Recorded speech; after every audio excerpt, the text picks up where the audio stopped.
Welcome to Graham Kerr's Kitchen. It's really two programs in one.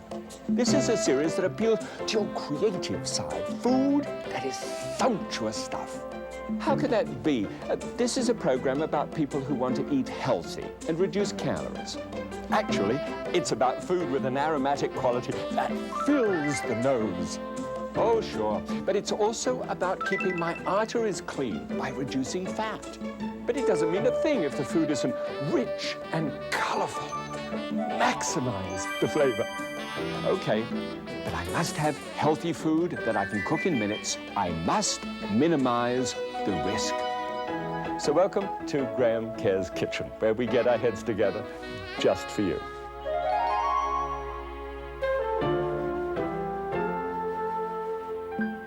Hey, do you know, that opening, you know when I said, let's get our two heads together, I'm just thrilled about that because this is really what we're doing nowadays. I'm actually interacting with you. We sent, you remember, if you've actually caught up with this new series, I've actually sent out a food preference sheet so that I can know what you like to eat. And this is what this represents. It's actually my sheet, and you don't need to see what I like to eat. But what I did, I extracted off these, and by the way, in this new book that I have here, I've got a double-page spread for you, and if you photocopy it, you'd be able to write these up for yourself and your whole family so that you know what people in your family like to eat. I expect you think you know, but it's amazing, you know, when you fill it in. It's really strange. Okay, now, I need to introduce you to Mary New, because Mary New is the person who has shared her life and her loves with, well, you understand, her love of food with me today. All right, now Mary New is not going to confess to being anything. She has no roots whatsoever. She's an Episcopalian. Apparently that's enough. I'd never known that before. I used to be a Presbyterian once. How about that? There's that, you know, well, kind of Scottish, and she's kind of Scottish too. Anyway, aside from that, she has a goal. She'd like to lose 10 pounds, and so would I, by the way. I share that with you, Mary. Actually, 8. No known problems, just to be healthy, and I've seen you, and you look gorgeous, so I can understand that. Son, who's 9, daughter 5. Frank, your husband, loves to eat. Isn't that nice to have a husband who loves to eat and loves to eat varied foods? I think that's sensational. And now this is showing up in what you told me about yourself. You like Mexican food. I just did this in extraction. Low fat. Reductions. I love that when I saw reductions. Chicken enchiladas. And you actually sent me a recipe for chicken enchiladas. You'll see the numbers on this in a moment. If you like that one, Mary. Cayenne pepper, cilantro, and mint. I particularly took notice of mint because I had an idea. Chicken, okay, well that went with the chicken enchiladas. And I love it that you eat an apple every day. I assume that the rest of the family crunch on in this way. Nice teeth, but not only that, you know, it's so nice, it's such a good thing to have fresh fruit up there. Broccoli, you're a vegaholic, and you don't like low-fat cheese. Hey, we've got so much in common, it's amazing. Let's get this chicken enchilada together, done with some of your favorite foods, and with a special technique. Come through.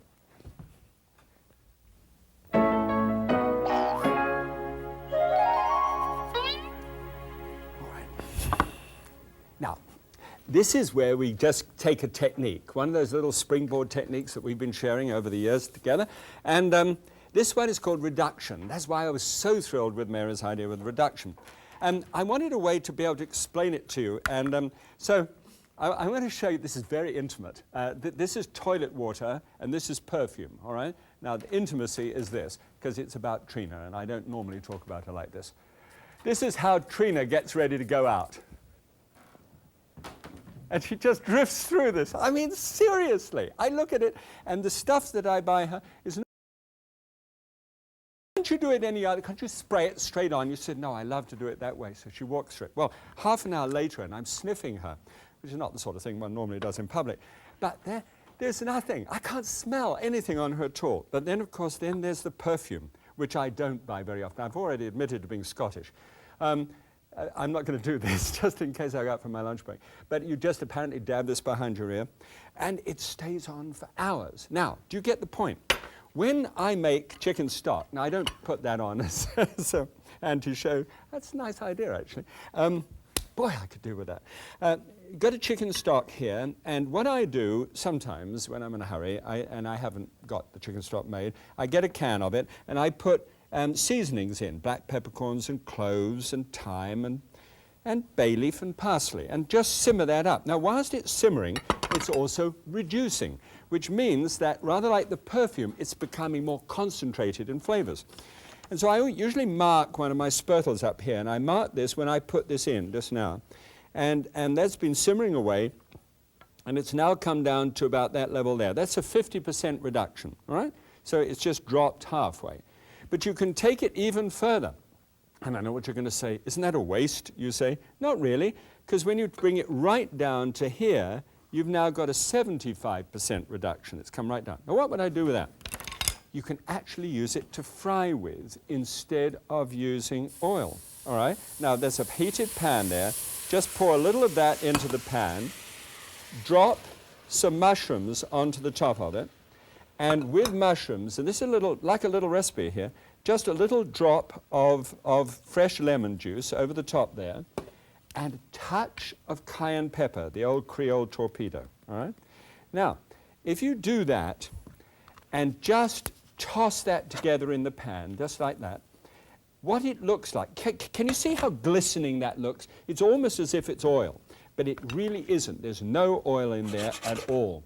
Those are quite delicious, right? So that's reductions, and we'll use reductions to be able to get the right side of the fat in Mary's enchilada recipe. So let's see what we actually get on the menu with her special ingredients, okay? Right, here's on the menu. Today on Graham Kerr's Kitchen, 2 enchiladas. The first, chili cheese with a spicy red sauce. Then a chicken enchilada with a tomatillo and cilantro green sauce. Okay, Mary, now it's on the menu. Now, here's the big thing. Should we go green or should we go red? Now, we asked Andrew, my son, this question when we actually tested this one out. And guess what? He said, Dad, could you possibly do both? I can't quite decide which I like more. So, fasten your seatbelts. We're really going to move. This is a tomatillo. This little green thing here, it looks almost as if it's like one of those Chinese lantern things. It's a papery husk on the outside. We'll get to that in a moment. This is the average tomato, which is used now Viva d'Italia rather than Roma, which seems to be the tomato of choice. Rather broad-shouldered. This isn't one, by the way. This is the old Roma, but we're on the lookout for Viva Italia, and who knows, we can get it very soon. All right. So here you just chop the tomato up into basic little 2-inch, 1-inch pieces. It doesn't really matter. It's all going to be blended anyway. But just shove it into the top of a blender.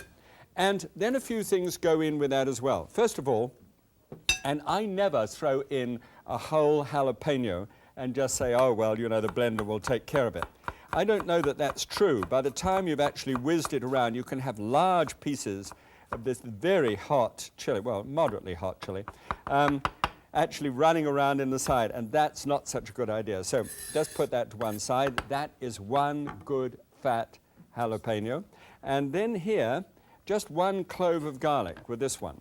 With the red one, doesn't seem to require quite the same amount of garlic as the green. And I always bash that up too, because again, a large piece of garlic is not such a great idea. All right. Here is the chopped quarter of an onion. Just place that on the top. And then half teaspoonfuls, all right, of dried oregano. I have to keep on reminding myself, if you're in England at the present moment, do forgive me, oregano, of course. But, you know, there are certain things that don't cross the Atlantic very well, like basil and basil. That's a difficult one. All right, half a teaspoonful of cumin. Now, if you've ever smelt something that smells typically, wonderfully Mexican, then that should be the cumin seed. It's just phenomenal. It has a wonderful flavor, so that's what that's all about. Then, let's just try whizzing this up just to begin with. Oh, the jalapeno. That would have been a dreadful thing to leave out. This gives you enough. You might have been frightened by jalapeno at some stage, if you were. Then don't be frightened about this. It's diluted in the process a tremendous amount. Now, obviously, if you're going to try and do this, it will eventually, please, move. But you'll need 1.5 cups of stock at the same time. Now, this is designed so that you can drop the top on, and then pour it through. Now watch this. It's just fascinating. As it fills up with stock, absolutely nothing happens. There we go. It just required just the laying on of hands, you know. Whiz that around. I didn't get all of that stock in it. I want 1.5 cups of chicken stock. Whiz it round, and it's nearly ready. Now, with a pan on the heat there, just stop this and grab this off and pour this into a saucepan. Right. Now, we'd probably use, if we were in a hurry about this one, which we're not, we'd probably use an open skillet because it evaporates quickly. The more surface area, obviously, the more it's going to go off. But what's happened here is that we've got this amount. You look at the color of it there, and now that's gone to about this level here. Now we've gone to this level, and you see how the color has become dense. That's a 50% reduction. By reducing that by 50%, see the difference in the color between the two? And the flavor is concentrated as well. It's a wonderful thing.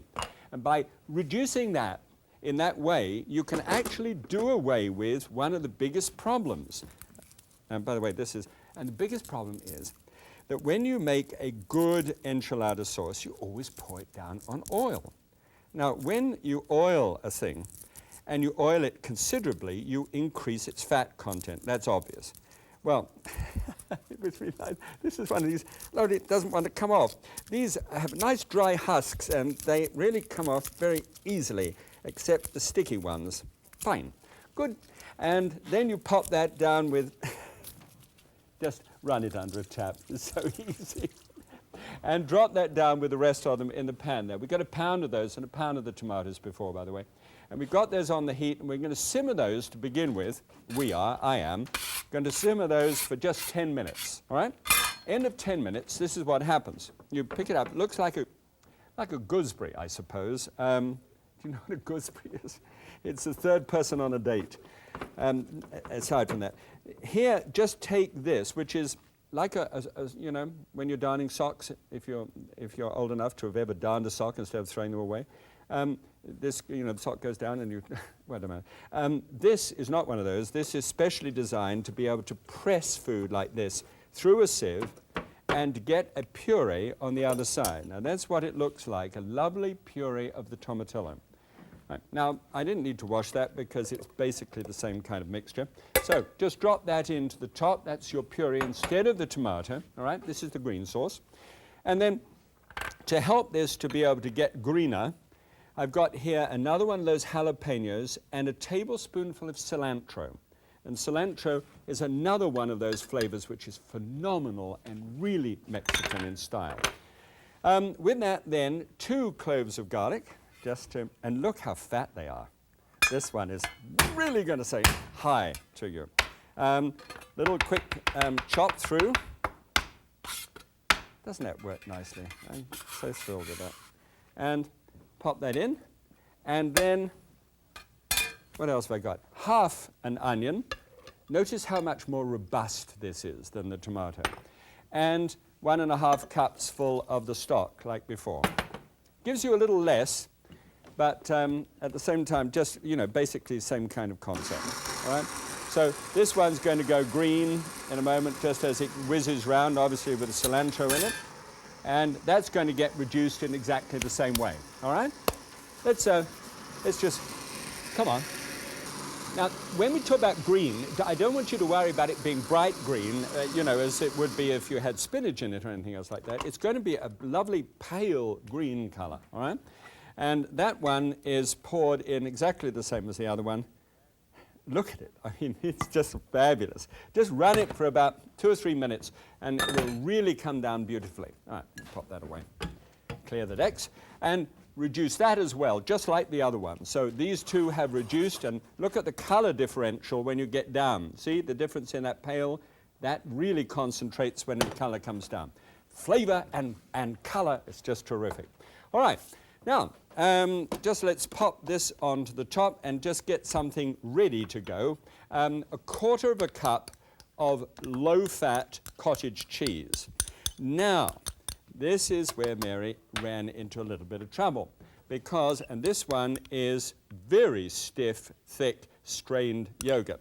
She saved a little time with this one and used a one of those non-fat cottage cheeses which are around at the moment. By the way, half a tablespoonful of cornstarch on the top, which helps to bind it together, and 2 tablespoons, sorry, of cilantro leaves just draped around the outside. Now, what happens is here, if you don't use exactly the right ingredients, Mary, is that it can get to be very runny. And I think that's some of the problem that you had. Now, because of that, please, and thank you for telling me about that, just pulse it like that. Now, you get the cilantro mixed up, the rest of it combined, and so you've got nothing that's runny there at all. It is absolutely, apart from this thing. Oh, I love these pieces of equipment. Here. See how thick that is? That's in lieu of the cheese which normally goes into the middle of the enchilada. All right, let's get back to that in a second. Here is a chicken breast, and it's been poaching for 20 minutes, very, very slowly. Just remove the skin, and as with all chicken skin, goodbye! That has a lot of fat in it, so remove that from it, and then just simply take a knife blade and cut across the grain, and nice little thin pieces, you know, about 1/4 of an inch thick, like that. And normally, oh, there it is. Larger knife. Right knife for the right job. It's amazing how much difference it can make. All right, so just cut that through, and lift that up, put that on the plate, and we're almost ready to build. All right. Now, always cover tortilla. These are the new tortilla, by the way, which are small. Now, you say, well, why do I need a small tortilla? You look at the new labels and watch how much fat there is in a tortilla.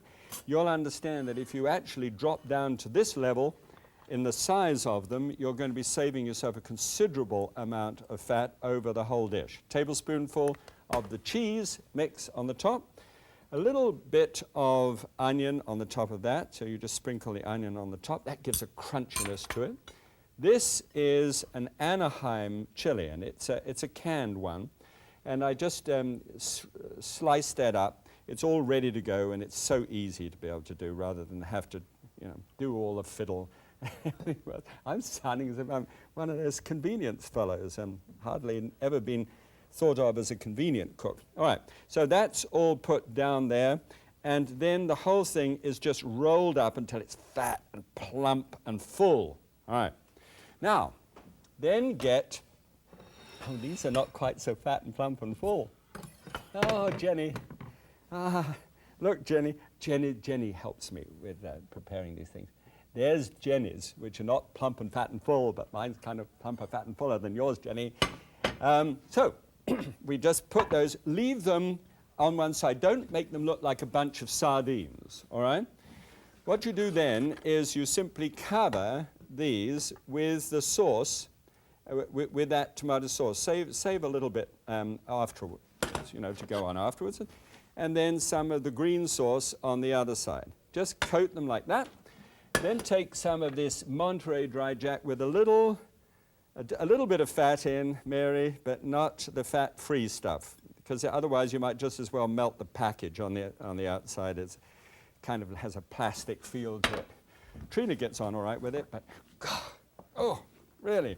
Stick it into an oven at 350 degrees Fahrenheit. Put it in there, that's 180 degrees centigrade, and keep it in there for about 20 minutes, and it will come out looking just like that. Whoa!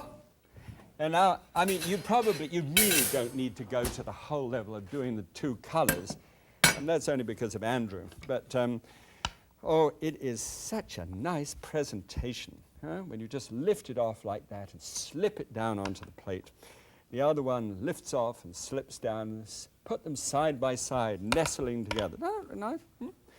And I don't think it needs too much extra sauce. You can put a little drop of sauce on the side if you really want to, just to put a little drop like that, just to say that you've been making it.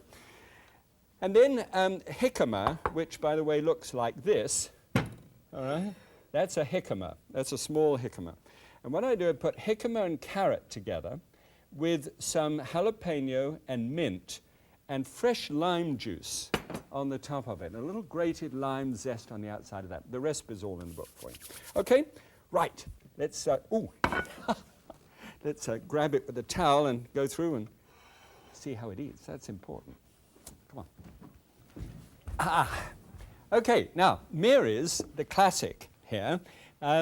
And I mustn't dare say Mary, because Mary's into low-fat cooking now. But this is a little bit what it looks like, Mary, with sour cream on the side and all that stuff. Now, this is what ours looks like.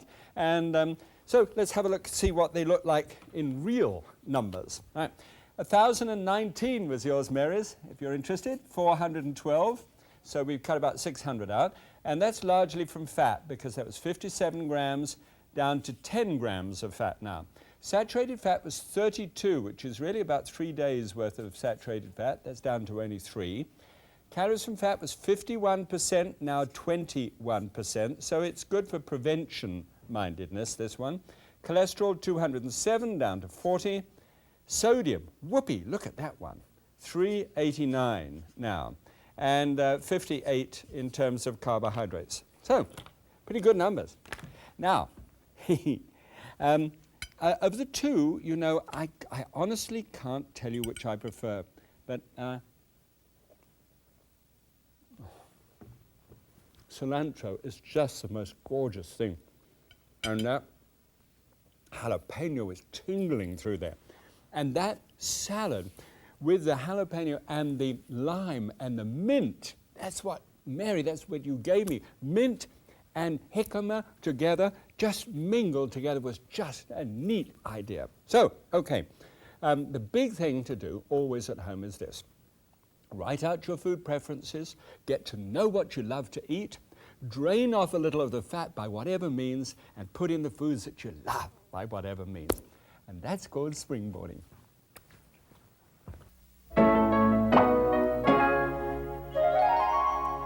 Okay, now, this is one of those occasions upon which you do extra. You double up the amount of the tomato that you're actually doing.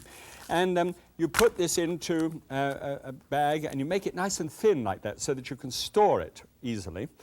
Write on it what it is, a cup or whatever, how much you're making extra. And you've got it all ready to go. Then all you do is just pop it into a saucepan like that, defrost it, and you're already so far down the line, it's amazing. Now, here's a very quick idea. This is a can, and several people make them, but the black beans are what you're going to look for. A can of black beans, especially low sodium if you can get them. 1 clove of garlic, 1 little Serano Chilie, that's smaller than the jalapeno, and some, just a few sprigs of the cilantro. All right, now what I did here, I just simply fried the garlic and the jalapeno together, dumped into the top of that can of beans, straight from the can, straight into the pot, and mashed them a little bit. So it save some texture in it, but mash it, and put in a couple of tablespoons full of the cilantro, okay? I mean, it's just about as simple as you can imagine. Then get hold of these little tortillas, whack a little bit of that brown bean mix into the middle. Doesn't that look contemporary? And then just wrap it up. Right? Put it into a dish, and then just on the top of that, pour on the sauce. All right? Or you could put it onto a plate and stick it in the microwave. All right, good. All right, well, that can go in there, and then bring out one which is, that is trifle hot, but there we are. And it's all beautifully done. Now, all you need to do to serve that is to just drop a little cilantro over the top and take some of the strained yogurt, you know, that strained yogurt that we spend so much time doing from time to time. You just take ordinary plain non-fat yogurt and you put it into a little strainer, and it drips the whey drips out of it. And then you've got something that looks for all the world like sour cream. yet it has absolutely no fat in it whatsoever. Now, I can't pick this up to eat it, otherwise I'll get third-degree burns, but here is you see the black bean that shows through here, and just a little bit of touch of that strained yogurt.